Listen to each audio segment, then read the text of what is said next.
आदरणीय दर्शकवृन्द नमस्कार, स्वागत छ यहाँले द फ्रन्टलाइन शोमा। अहिले सबै पोलिटिकल पार्टिजहरूको अधिवेशन र महाधिवेशनको सिजन जस्तै चलेको छ। पार्टी कार्यकर्ताहरूलाई चाडपर्व जस्तै गरेर अधिवेशन र महाधिवेशन लागेको छ। यसै विषयमा संवाद गर्नलाई आज हामीसँग द फ्रन्टलाइन शोमा अतिथि हुनुहुन्छ बुढानील कण्ठ 2 का पार्टी अध्यक्ष तथा जनप्रतिनिधि राजेन्द्र श्रेष्ठ। राजेन्द्रज्यू, स्वागत छ यहाँले द फ्रन्टलाइन शोमा। धन्यवाद दिवेन्द्र सर, यहाँलाई धेरै धेरै धन्यवाद छ सर। अब रायन सर, अस्ति भर्खरै यहाँहरूको वडा अधिवेशनहरू सकिएको छ। यो अधिवेशन कस्तो हुनुपर्ने थियो र कस्तो भयो जस्तो लाग्छ यहाँलाई? निश्चित रूपमा हामी राजनीति गर्ने कार्यकर्ताका लागि मात्र भनौँ सर, यो एउटा चाडबाडको माहौलै हो। यो त महान ठुलो चाडै हो। हामी जुन नेपाली जनताले दसैँ तिहार भनेर मान्छौँ, हामी राजनीति गर्ने जुन कार्यकर्तालाई, नेता कार्यकर्ता सबैलाई चाहिँ यो महाधिवेशन अधिवेशन भनेको चाहिँ एक किसिमको चाडै हो। निश्चित रूपमा छोटो समयमा र भर्खरै पनि पार्टी फुटेको अथवा चोइटेको अवस्था भएका कारणले महाधिवेशन गर्नुपर्ने, त्यसका केही समस्याहरू पनि थिए, त्यसबाट केही गाह्रोपन परे पनि थियो। तर त्यसका अलावा पनि हामीले सर्वसम्मत नेतृत्व चयन गर्न सफल भयौँ। त्यस कारणले हामीलाई हाम्रो वडामा मतलब बुढानील 2 नम्बर वडामा चाहिँ खास चाहिँ हामीले त्यसो असर परेको चाहिँ छैन सर। यहाँ जुन भन्नुभयो सर्वसम्मत नेतृत्व चयन भनेर, यो नेतृत्व चयनमा हुँदाखेरिको प्रोसेसमा अब नेतृत्वमा युवा पुस्तालाई चाहिँ देख्न किन नपाइने त? या सकिन्छ कि सकिँदैन भावीमा? किन नसक्नु सर?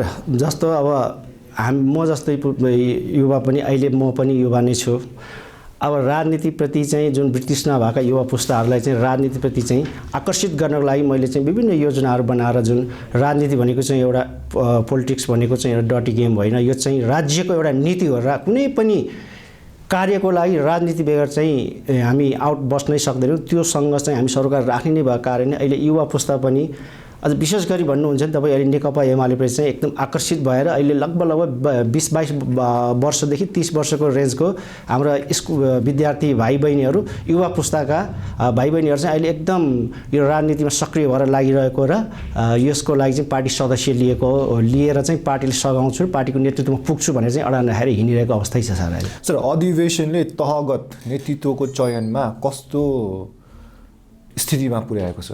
त्यो त अब एउटा अधिवेशन भने नेतृत्वको लागि नै गर्ने हो।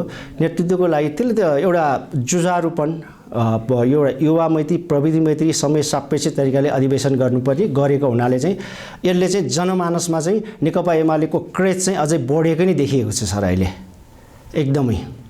अब अधिवेशन त सकिएछ, अब आउँदैछ महाधिवेशन। यो महाधिवेशन पछिको सिनारियो चाहिँ कस्तो हुन्छ जस्तो लागेको छ यहाँलाई? अब त्यहाँसम्मको कुरा त अब हामी ग्राउन्ड रियालिटीमा, ग्राउन्डमा राजनीति गर्ने कार्यकर्ता त्यो लेभलसम्मको कुरा त हामीले बोल्न पनि नहोला, त्यो विषयमा थाहा पनि नहोला। तर जुन पार्टी चोइटिएर गएको, फुटेर गएको अवस्थाका छन्, तिनीहरू पनि धेरै मात्रामा चाहिँ पुरानो मातृघर नेकपा एमालेप्रति फर्किने क्रम जारी छ। त्यस कारणले त्यसले चाहिँ असर पर्ने सम्भावना चाहिँ देखिरहेको छुइनँ सर मैले चाहिँ। अब त्यो माथिल्लो निकायले बोल्ने कुरा भन्नुभयो, अब यहाँ आफैले भन्नुहुन्छ युवाहरू चाहिँ राजनीतिमा एकदमै आकर्षित भएका छन् भन्नुहुन्छ। यहाँ आफै पनि युवा अवस्थामै छु अझै भन्नुहुन्छ। अब यहाँहरू जस्तो युवा अवस्थाका नेताहरूले, जनप्रतिनिधिहरूले नबोले कसले बोल्ने त?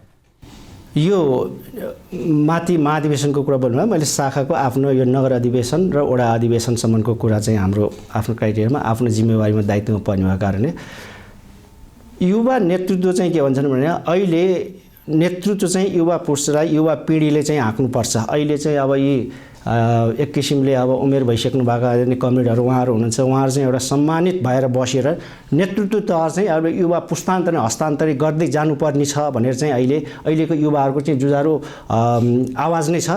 र त्यसैको सेरोफेरमा चाहिँ मैले नि महाधिवेशन प्रतिनिधिको लागि उम्मेदवार दर्ज गरेको थिएँ, तर सहमतिका लागि चाहिँ अब त्यो सहमति र सहकार्यमा चाहिँ नेतृत्व चयन गर्ने भने पार्टीको निर्देशन बमोजिम चाहिँ हामीले चाहिँ नेतृत्व तह चाहिँ केही युवाहरूलाई चाहिँ नेतृत्वमा पुर्याएरै प्रतिनिधिको रूपमा छनौट गरेर मैले ब्याक भएको अवस्थै थियो सर त्यो। सर आन्सर, अब यो अधिवेशनले आगामी निर्वाचनमा कस्तो खालको सिनारी क्रिएट गर्ला जस्तो लागेको छ यहाँलाई?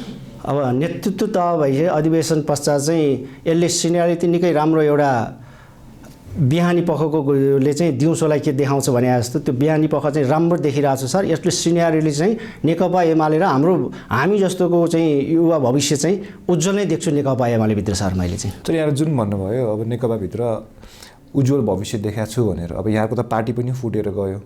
अब फुटेर गएका केही व्यक्तिहरू फेरि फर्केर त आउनुभयो तापनि नेपाली जनताहरू अहिले नेकपा एमालेप्रति रुष्ट भएका छन् र पोलिटिक्स प्रति त्यति इन्ट्रेस्टेड नभएका छन् वा इन्ट्रेस्ट दिन चाहेका छैनन् जस्तो लाग्दैन यहाँलाई? त्यो कुरालाई जनमानसमा जनतामाझमा पार्टी कार्यकर्ता क्याडर बेसमा चाहिँ हामीले त्यो कुरा प्रशिक्षित गरेर लगिरहेका छौँ। यो कारणले चाहिँ पार्टी फुट्यो, यो कारणले चाहिँ पार्टी फुट्न नहुने, नेतृत्व तहमा पनि यो कमजोरी थियो, फुटेर जाने पक्षको पनि थियो, नेतृत्वमा रहनुभएका कमरेडहरूको पनि थियो। उहाँहरूले चाहिँ आफ्नो जिम्मेवारी चाहिँ उहाँहरूले त्यो आफ्नो कमी कमजोरी चाहिँ नस्वीकारेकै अवस्थाले चाहिँ यो अवस्था आइपुगेको सर यो।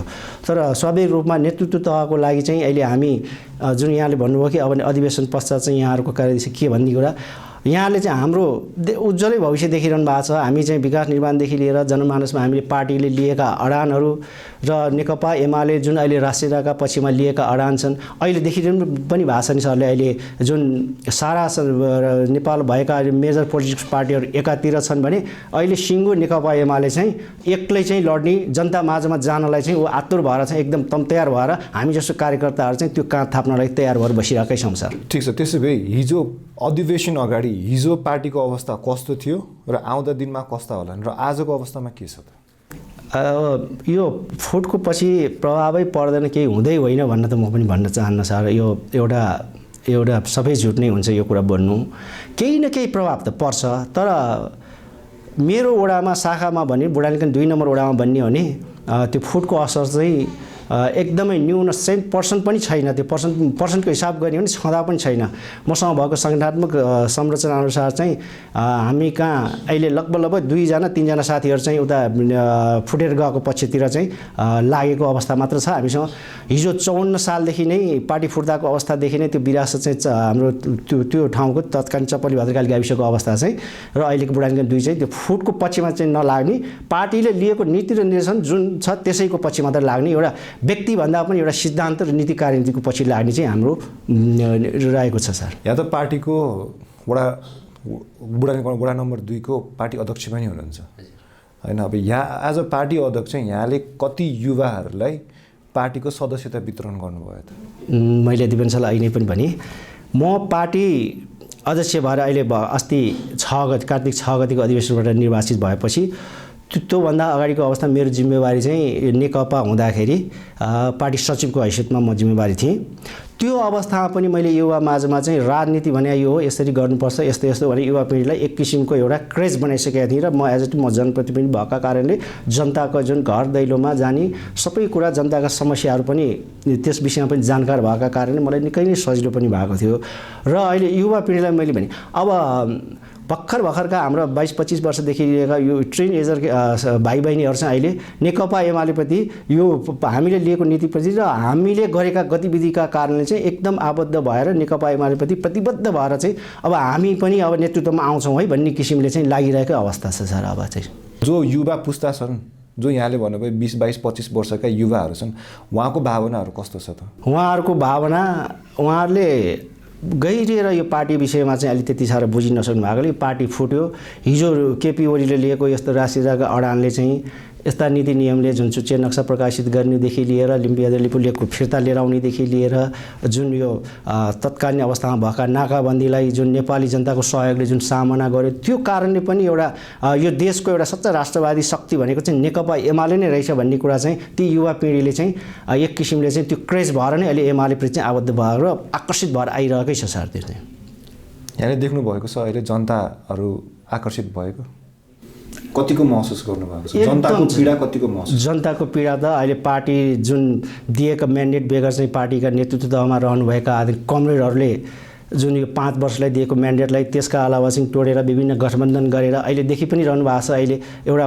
अहिले यतिको पिरियडभित्र एउटा आलो पालो मुख्यमन्त्री हुने र त्यस्ता गति त्यो कारणले पनि अलिकति अहिले सिङ्गो एमाले एकातिर र अरू राजनीतिक पार्टीहरू एकातिर भएको कारणले अन्याय चाहिँ एमालेलाई यो राजनीतिक संस्कारले गरेर चाहिँ यो गरेको र उप्रति चाहिँ अन्याय भएकै रहेछ भन्ने कुरा चाहिँ युवामा छ। जनताले पनि यो कुरा चाहिँ बुझेकै छ सर। अहिले अब सर विधान र नीतिगत परिवर्तनहरूमध्ये उल्लेखनीय परिवर्तन के भयो, सेयर गर्न के मिल्नेछ?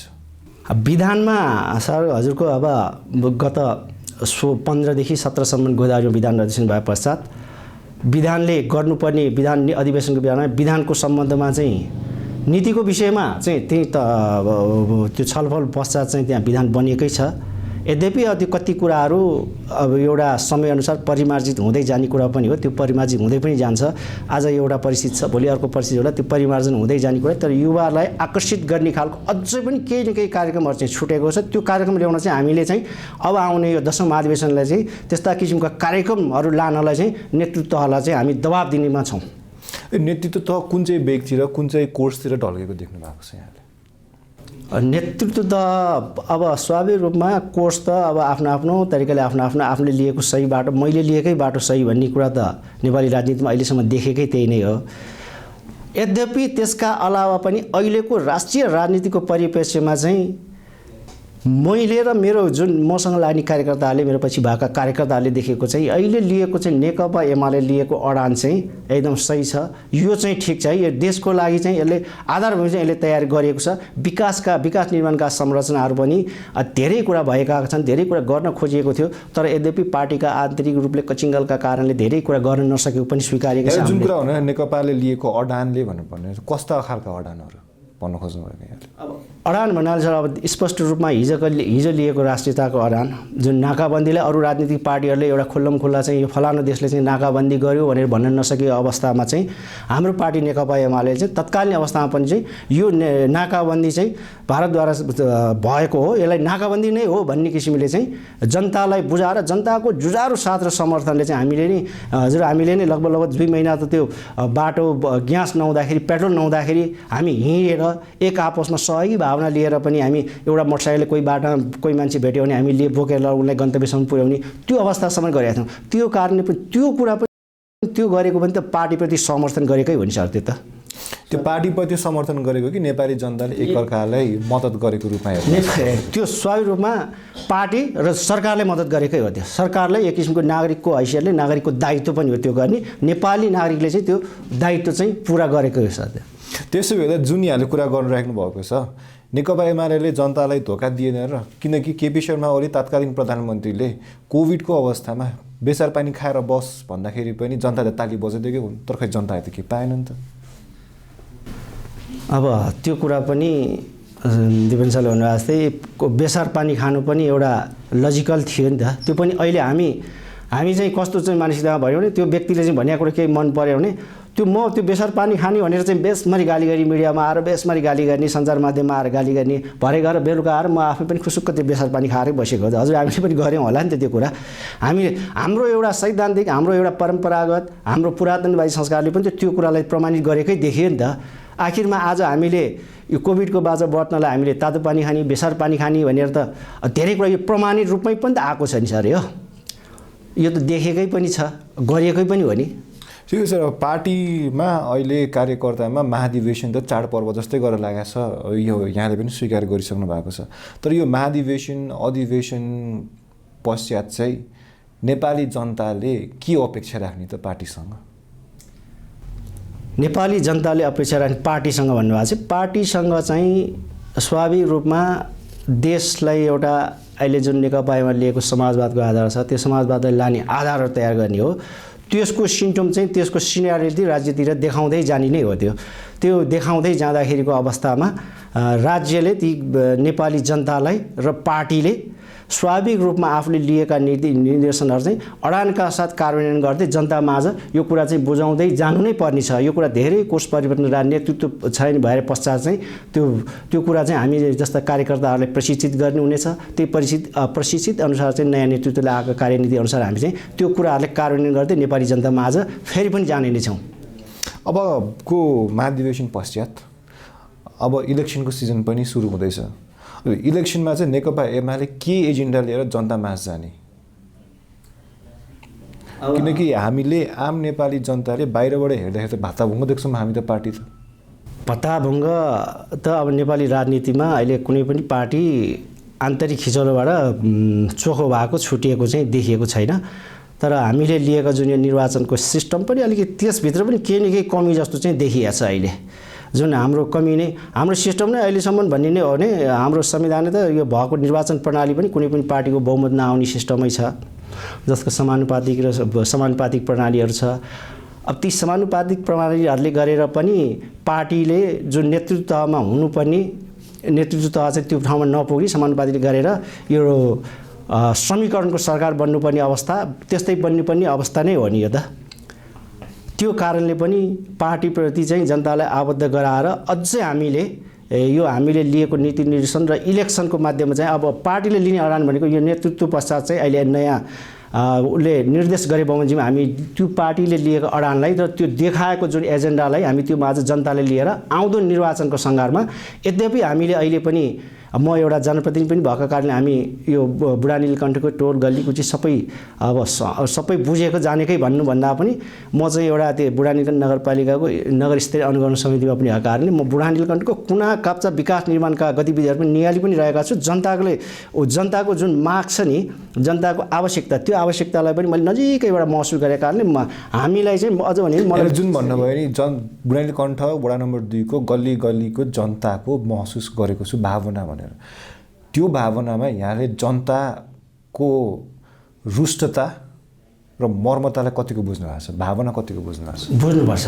जनता हामीले गरेका कुरा कति कुराहरू जान अनजानमा केही गल्ती कमजोरी पनि भयो होला, जस्तो यो टोलमा फलानु पिच भयो हाम्रो टोलमा भएन भन्ने पनि हुन्छ, तिनीहरूलाई पनि बुझाउनु पर्ने हुन्छ।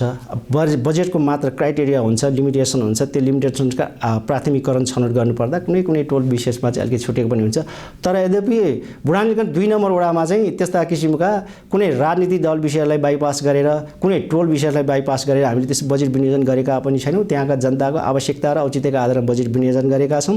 त्यस कारणले पनि 2 नम्बर वडामा समग्र भन्नु हुँदाखेरि चाहिँ जनताको साथ सहयोग चाहिँ अपार पाइएका छौँ। हामीले त्यस्तो जनताले हामीप्रति चाहिँ नकारात्मक रूपले हेरिएको र हेरेको दृष्टिले हेरेको चाहिँ हामीले पाइरहेका छौँ। एकदम पोजिटिभ भाव नै छ जनताप्रति चाहिँ। यहाँहरूले स्थानीय पोलिटिक्समा अब यहाँ जस्तै अरू नेतागणहरू पनि हुनुहुन्छ होला, अरू क्षेत्रमा अब यहाँ त 2 नम्बरको 3 नम्बर होला, 1 नम्बर होला, वा अरू पनि पोलिटिकल पार्टिजहरू होलान्, एकअर्कामा कतिको प्रतिस्पर्धा छ?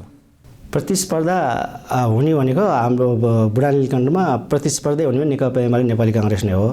त्यसका अलावा पनि हामी बिचमा चाहिँ एउटा भातृत्व छ। अहिले हिजोका जस्तो चाहिँ त्यो पानी बराबरको अवस्था पनि नरहने राजनीति भनेको हिजो मान्छेले कस्तो अवस्था पनि थियो भने पानी पँध्रादेखि लिएर मेलापातदेखि लिएर मान्छेको विभिन्न किसिमको दाजुभाइ संस्कारहरू बाँड्ने अनि आदि इत्यादि सबै भएको थियो। तर आज राजनीति भनेको यस्ता कुरा होइनन्। राजनीति भनेको चाहिँ एउटा आफ्नो विचारमा जनतालाई प्रशिक्षित गराउने, आफ्नो विचार प्रस्फुटन गरेर जनतालाई त्यो मन जित्ने कुरा मात्र रहेछ भन्ने कुरा बुझेका कारणले हामी अहिले भएका जुन नेपाली काङ्ग्रेसभित्र पनि एउटा युवा पुस्ताकै साथी निर्वाचित भएर आउनु भएको छ गएको महाधिवेशनमा, उहाँहरू पनि हामी एकदम भाइचारा सम्बन्ध राखेर एउटा देश र जनताकै लागि काम गऱ्यो। राजनीति भन्ने कुरा आफ्नो भिजन लिने, आफ्नो पार्टीको नेतृत्वमा जाने कुरा त स्वाभाविकै हो। अब अहिले सबै जस्तो पार्टीका पोलिटिकल पार्टिजहरूका महाधिवेशन र अधिवेशनको सिजन जस्तै देखिएको छ। अब यहाँ एकजना नेकपा एमालेको बुढा नीलकण्ठ 2 को पार्टी अध्यक्षको हैसियतले यो जुन चल्दैछ इन्टर पार्टी महाधिवेशन, यसलाई कसरी निहाल्नु भएको छ र यसलाई कसरी विश्लेषण गर्नुहुन्छ यहाँले? अहिले दिपेन सरले भनिहाल्नु, अरू पार्टीको पनि यो महाधिवेशनमा चाहिँ अहिले धेरै पार्टीमा, सबै जसो पार्टीमा अहिले खासै भने अधिवेशन सङ्घारमा चलि नै रहेको नेपाली काङ्ग्रेस र नेकपा एमालेकै हो। त्यसभित्र चाहिँ युवा पुस्ताहरूको आकर्षण चाहिँ राजनीतिप्रति चाहिँ अहिले बढेकै देखिएको छ। त्यो कारणले पनि हामी जनताले चाहिँ राजनीति बेगर चाहिँ कुनै पनि नीति चाहिँ सम्भव हुँदैन, राजनीति नै हो भन्ने किसिमले चाहिँ पार्टीप्रति आबद्ध भएर कुनै पनि पार्टी आफ्नो सिद्धान्त अनुसार, आफ्नो मर्म अनुसार, आफूले बुझे जाने बुझे अनुसार चाहिँ कुनै पार्टीसँग आबद्ध भएर जनताहरू लागिरहेकै हुनेछन्। जनताहरू पार्टीसँग आबद्ध भएर बाँच्ने कि जनताहरू आफ्नो जीविकोपार्जनमा लाग्ने त? नेपालमा जनताहरूले कुनै न कुनै पार्टीको झन्डा नबोकिकन आफ्नो जीविकोपार्जन सहज गर्न नसक्नुको कारण यो हाम्रो देशको यो राज्य सत्ताको यो नीतिको यो पार्टीहरू यो सबै जस्तो राजनीतिक दलहरूको कमी कमजोरी नै यही कुरा हो। जनतालाई स्वतः सुस्पष्ट रूपमा आफू सेल्फ हुनु पर्यो, उनीहरू आफूमा आत्मनिर्भर हुनु पर्यो। त्यो कुरा बनाउनको लागि त अहिले एउटा समाजवादको आधार तयार गरेर त्यो राज्य स्तर त्यो उसमा लानु पर्यो जानु पर्यो भनेर त लागिरहेछ। तर यद्यपि अब अहिले चाहिँ कस्तो पनि अवस्था छ भने नेपाली जनताले चाहिँ कुनै न कुनै राजनीतिक पार्टीको झन्डा नपुगिकन त्यो मान्छे चाहिँ कुनै पनि हैसियतमा कुनै पनि उसमा सामाजिक गतिविधिमा चाहिँ सक्रियता नहुने पनि देखिएको कारणले आम नेपाली जनता चाहिँ कुनै न कुनै रूपमा एउटा पार्टीसँग आबद्ध भइरहेकै हुनेछ नि सर। यो राम्रो कि नराम्रो? राजनीतिक रूपले अब एक किसिमले भन्ने हो भने त त्यो स्वाभाविक रूपमा राजनीतिक चेतन भएको कुरा हो, त्यो राम्रै हो। तर कुनै पनि राजनीतिक झन्डा नबोकिकन त्यो नागरिकको हैसियतले उसले प्राप्त गर्ने सेवा सुविधा चाहिँ कुनै पनि कुरामा कमी कमजोरी हुनु चाहिँ राम्रो होइन नै। सर यसले कोही माओवादी, कोही एमालेवादी, कोही केवादी, कोही नेपाली कङ्ग्रेस, कोही राजावादी भनेर छुट्याएको जस्तो लाग्दैन? म नेपाली, हामी नेपाली भनेर एक सूत्र बाँध्न नसकेको जस्तो लाग्दैन यो विखण्डीकरण जस्तो देखिँदैन? अहिले दिपेन सरले एकदम ठिक कुरा गर्नुभयो। अहिले म एमाले, म काङ्ग्रेस, म माओवादी भन्नुभन्दा नि अहिलेको जनतामा अहिलेको प्रश्नमा मैले कन्टिन्यू गर्दाखेरि एज अ पोलिटिकल पार्टीको पार्टी अध्यक्ष बुढानीकण्ठ वडा नम्बर 2 को हैन, यहाँले जुन भन्नुभयो युवाहरूमा जुन क्रेज देखिएको छ नेकपा एमाले प्रति, यहाँले यो वर्गीकरण छोडेर हामी नेपालीत्व प्रति जाउँ भनेर ब्रेन वासिङ गर्न सक्नु भएको छ कि छैन? त्यो पनि गर्नुपर्छ। एउटा राजनीतिक कर्मीको राजनीति गर्ने यो नेतृत्व तहमा बस्नेहरूको यो त कर्तव्य नै हो नि, एउटा दायित्व नै हो, उसले गर्नै पर्छ। त्यो नेपाली जनतालाई मात्र राजनीति होइन, देश र जनताको लागि पनि हामी नेपाली हौँ। पहिलो कुरो त म नेपाली हुँ, म नेपालका नागरिक हुँ भन्ने कुरा बुझ्नुपर्छ हामीले। यसका अलावा त्यसपछि बल्ल हामी एमाले आउँला, काङ्ग्रेस आउँला, अरू पार्टी आउँला, दोस्रो तेस्रो जुनसुकै पार्टी आउँला, पहिलो कुरो त हामीले म नेपाली र म नेपालको नागरिक हुँ भन्ने कुरा चाहिँ बुझ्नु जरुरी छ। र यो देश र राज्यप्रति चाहिँ मेरो पनि यो दायित्व छ है, मेरो पनि यो जिम्मेवार छ भने नागरिक स्तरबाट पनि म आफू स्वयंले पनि राज्यप्रति गर्नुपर्ने जुन राज्यलेबाट प्रदान गर्ने सेवा सुविधा लिनको लागि मैले पनि राज्यप्रति चाहिँ के कन्ट्रिब्युसन गर्नुपर्छ भन्ने कुरा चाहिँ नागरिक स्तरमा पनि त्यो एकदमै हुनुपर्ने जरुरी नै छ सर। त्यो कति कुरा नागरिक स्तरमा पनि कमी कमजोरी छ। अलिकति काटे यो जुन चेतनाको कुरा गर्नुभयो, यो चेतना हाम्रो नागरिकमा बढी हुनुपर्ने थियो वा हाम्रो अहिले नेतागणहरूमा बढी हुनुपर्ने थियो? नेतागणहरूलाई यहाँले एज अ यङ पार्टी क्याड्रे वा पार्टी पोलिटिकल जे भने पनि यहाँले आफ्नो सिनियरहरूलाई देशप्रति लोयल छन् जस्तो देख्नु भएको छ? जति हुनुपर्ने त्यो भइरहेको अवस्था छैन। तर नेपालमा एउटा राजनीतिक संस्कार चाहिँ कस्तो हुर्किएको छ भने अहिले भर्खर जानेहरू, अब म जस्तो युवा पुस्ता जाँदाखेरि चाहिँ यो भर्खरको फिस्टै हो, यो बच्चा हो, यसलाई केही पनि थाहा छैन भन्ने चाहिँ त्यो बिहेभ चाहिँ देखाउँछ नेतृत्वहरूले। त्यो गर्नु उहाँहरूको गल्ती हुनेछ। तर भोलि आज म यो ठाउँमा पुगेँ, भोलि मभन्दा तल्लो पुस्ताका भाइ बहिनीहरू चाहिँ त्यो ठाउँमा आउँछन्, नेतृत्व त परिवर्तन हस्तान्तरण गर्ने यो बाँचुन्जेल चाहिँ एउटा यो नेपालको ट्रेन्ड चाहिँ कस्तो भयो भने बाँचुन्जेल मै पार्टी अध्यक्ष भइराख्ने, मै नै फलाम थोक चाहिने, मैलाई त्यो चाहिने, त्यो ट्रेन्ड चाहिँ नराम्रो भइरहेको छ। त्यो कुरा चाहिँ हामीले नेतृत्वलाई एकदमै जगजाहेर गरेका छौँ।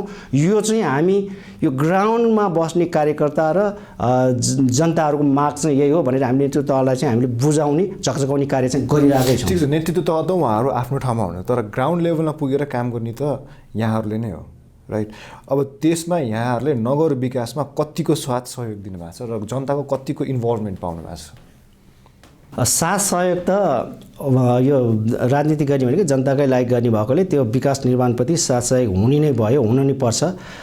तर जनताको माग बमोजिमका योजनाहरू सम्पन्न गर्न जनताका जुन आधारभूत आवश्यकताहरू परिपूर्ति गर्ने कुरामा चाहिँ हामीले कुनै पनि रूपमा कुनै पनि माध्यमबाट चाहिँ कुनै पोलिटिकली रूपले बायस गरेका पनि छैनौँ। त्यो गर्नु पनि हुँदैन। त्यो गर्ने कुरा पनि होइन। मैले अघि नै पनि भने हामी पहिला कुनै राजनीतिक दलभन्दा पनि नेपाली हौँ। पहिला हामी त्यो मनन गरेर त्यो कार्यलाई सिरोपर गरेर चाहिँ हामीले चाहिँ कार्य गरिरहेका छौँ। विकास निर्माणका कार्यहरूमा पनि यावत रूपमा यी बुढानीगढवासीले चाहिँ एकदम सक्रिय सहभागिता जनाइरहनु भएकै अवस्था छ। रायन सर, स्टुडियोसम्म आएर हामीलाई साथ र समय दिनुभयो, त्यसको लागि धेरै धन्यवाद। धन्यवाद दिपेन्द्र सरलाई पनि, जुन मेरो व्यक्तिगत र मेरो पार्टीको तर्फबाट जुन केही भनाइहरू राख्ने अवसर दिनुभयो यसका लागि यहाँहरूको टिम लगायत सम्पूर्ण यो परिवारलाई चाहिँ म धेरै धेरै धन्यवाद दिन चाहन्छु। आदरणीय दर्शकवृन्द, उहाँ हुनुहुन्थ्यो बुढानील कण्ठ नगरपालिका वडा नम्बर 2 का पार्टी अध्यक्ष तथा जनप्रतिनिधि राजेन्द्र श्रेष्ठ। यसका साथै द फ्रन्टलाइन सोको समय आज यही समापन हुन्छ। आज्ञा दिनुहोस्। नमस्कार।